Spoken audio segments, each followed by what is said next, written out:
zuwa shekara ta 2024 da misalin karfe 4 na yamma, rundunar ta yi nasarar kama wannan matashi da kuke gani mai suna Usman Abdulrahman, wanda ake kira da Shumen, wanda yake zaune a unguwar filin Samji a nan cikin kwarewar jihar Katsina, bisa ga samun shi da hannu ko ce zargin shi da aikata laifin ta'addanci, sara suka da kuma fashi da makami.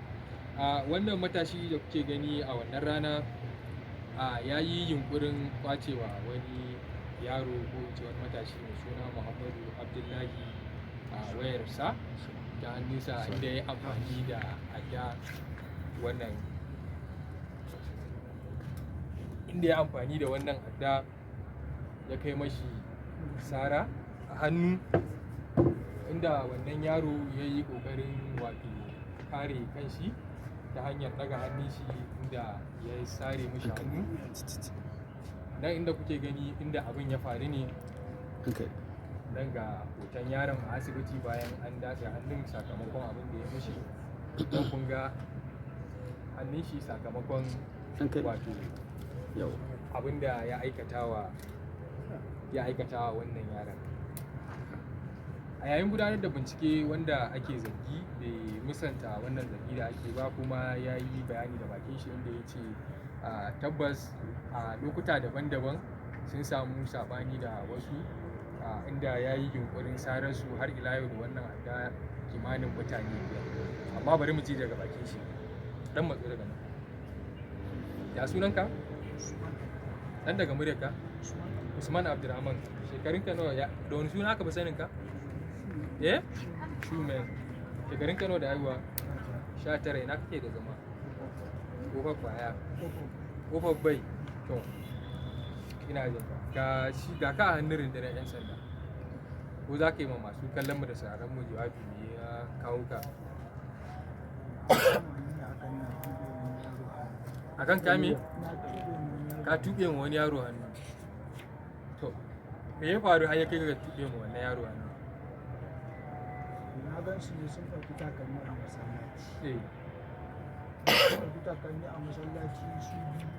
Sai na bi su, sai na kira wani abokina ne don ya tani mu kama yaran. Don kada in je zan kama ɗaya gudu, ɗaya ya tsaya. Shi ne sai na ce da Allah mu je kama min ɗaya in kama.